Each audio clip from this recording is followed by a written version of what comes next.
कैसा होता है स्वर्ग और नरक। जानिए स्वर्ग और नरक की बातें। शरीर त्यागने के बाद आत्मा आखिर कहाँ चली जाती है, ये कोई नहीं जानता। क्योंकि जो शरीर त्याग करके चला जाता है वह कहाँ जा रहा है, उसे देखने के लिए जीवित व्यक्ति नहीं जा सकता। इसलिए मनुष्य की मृत्यु के बाद आत्मा के आगे का सफ़र रहस्यों से भरा है। पुराणों के अनुसार आत्मा शरीर त्यागने के बाद उस शरीर के कर्मों के अनुसार स्वर्ग या नरक में जाकर अपने कर्मों का फल प्राप्त करती है। हिंदू धर्म की तरह अन्य धर्मों में भी कुछ इसी तरह की बात कही जाती है। इस्लाम में भी बताया गया है कि बुरे कर्मों करने वाले की आत्मा को दोजख में दी जाती है और अच्छे कर्म करने वाले की आत्मा को जन्नत नसीब होता है। स्वर्ग और नरक कैसा होता है और किस क्रम से व्यक्ति को नरक या स्वर्ग में स्थान मिलता है, इसके विषय में हिंदू धर्म उपनिषद और गरुड़ पुराण का हवाला देता है। गरुड़ पुराण के विषय में कहा जाता है कि ये भगवान विष्णु द्वारा पक्षीराज गरुड़ को सुनाया गया संवाद है, जिसमें स्वर्ग, नरक, मृत्यु, यमलोक और मृत्यु के बाद की स्थितियों का उल्लेख किया गया है।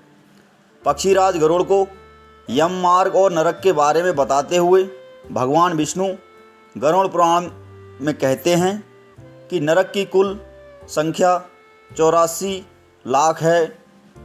84 लाख नरक में 21 प्रमुख नरक हैं, जो तामिस्र, लोशंकु, महारौरव, सलमली, रौरव, कुदमल, कालसूत्र, पुत्रिमात्रिक, संघात, लहुवत, ओतसविश, संप्रतापन, महानिराय, काकोल, संजीव, महापथ, अपिची, अंधमात्रिमिश, कुंभीपक, संप्रतापन और तपम नाम से जाने जाते हैं। भगवान कहते हैं कि इन नरकों में धर्म से विमुख पापी मनुष्य आते हैं और अपने कर्म के अनुसार नरक भोगते हैं।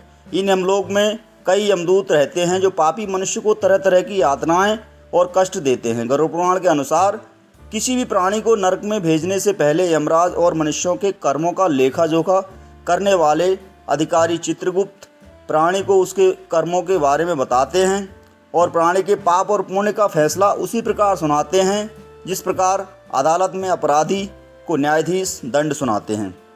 इसके बाद यमराज अपने दूत चंड और प्रचंड को आदेश देते हैं कि प्राणी को किन किन नरकों में जाना है और फिर यमदूत प्राणी को एक पास में बांधकर यमलोक से नरक लेकर जाते हैं। यमलोक, जहाँ मृत्यु लोक से गए प्राणियों के कर्मों का लेखा जोखा होता है, वहाँ के राजा यमराज हैं। यमराज भगवान शिव और विष्णु के आदेश और नियमों का पालन करते हुए हर प्राणी के साथ न्याय करते हैं। यमराज के विषय में पुराण कहता है कि यमराज कठोर नहीं हैं, वे चाहते हैं कि हर प्राणी पुण्य कर्मों से स्वर्ग में स्थान प्राप्त करे। लेकिन जब मनुष्य पाप कर्म के कारण यमलोक पहुंचता है तब वह बहुत क्रोधित होते हैं और अपना उग्र रूप दिखाते हैं। इस समय यमराज का शरीर का विस्तार 12 योजन यानी 36 किलोमीटर तक होता है। यमराज का शरीर काजल के समान काला होता है और वह अपने वाहन हंस पर सवार होकर क्रोध से लाल नेत्रों से पापी मनुष्य को देखते हैं। इनकी कई भुजाएं होती हैं जिनमें यमराज, यमदंड और कई अन्य वस्त्र धारण किए रहते हैं।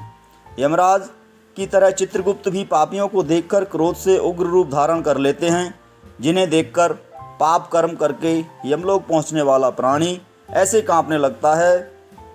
नरक के बारे में गरुड़ पुराण कहता है कि नरक के पास एक साल मल्लिका वृक्ष है, जिसका विस्तार 20 कोस यानी करीब 40 किलोमीटर और ऊंचाई 1 योजन यानी करीब 12 किलोमीटर है। अग्नि के समान देखते इस वृक्ष में प्राणी को बांधकर यमदूत प्राणी को भयानक दंड देते हैं।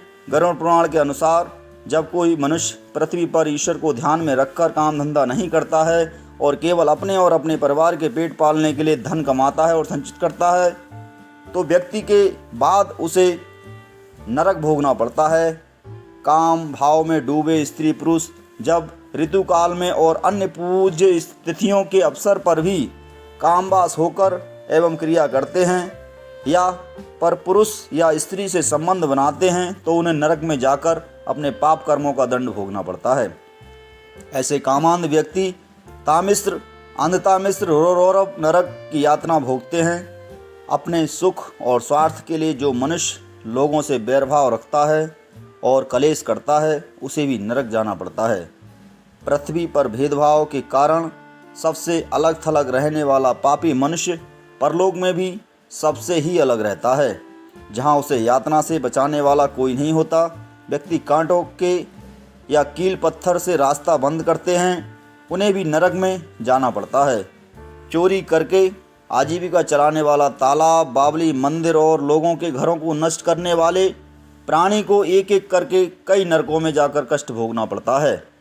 इस तरह कई ऐसे कर्म बताए गए हैं जिनसे प्राणी नरक पहुंचता है। कुछ मान्यताएं ऐसी हैं कि कोई यम के दूत होते हैं जो धरती के प्राणियों की खबर यमराज तक पहुंचाते हैं, लेकिन गरुड़ पुराण इस तरह की बात को स्वीकार नहीं करता। इस पुराण के अनुसार ब्रह्मा जी के एक पुत्र हैं श्रवण और उनकी पत्नी का नाम है श्रवणी। ये दोनों यमराज के गुप्तचर हैं।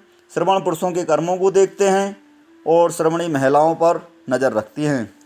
इन दोनों के पास ऐसी शक्ति है कि ये कहीं से भी किसी मनुष्य के कर्मों को देख सकते हैं और सुन सकते हैं। यही सारी सूचनाएं यमराज और चित्रगुप्त तक पहुंचाते हैं। श्रवण और श्रवणी द्वारा पहुंचाई गई खबरों को साक्षी यानी गवाही के लिए चंद्रमा, सूर्य, नक्षत्र, संध्या, जल, अंतरात्मा, मन और दिन रात उपस्थित होते हैं। इस तरह यमराज की नज़र हर पल हर प्राणी पर रहती है और कर्मों के अनुसार स्वर्ग और नरक में भेजे जाते हैं। दोस्तों, ये वीडियो आपको कैसी लगी एक कमेंट करके ज़रूर बताइए और ऐसी नई नई वीडियो देखने के लिए चैनल को सब्सक्राइब कर लीजिए। धन्यवाद। मिलते हैं अगली वीडियो में कुछ दिन के बाद। जय हिंद।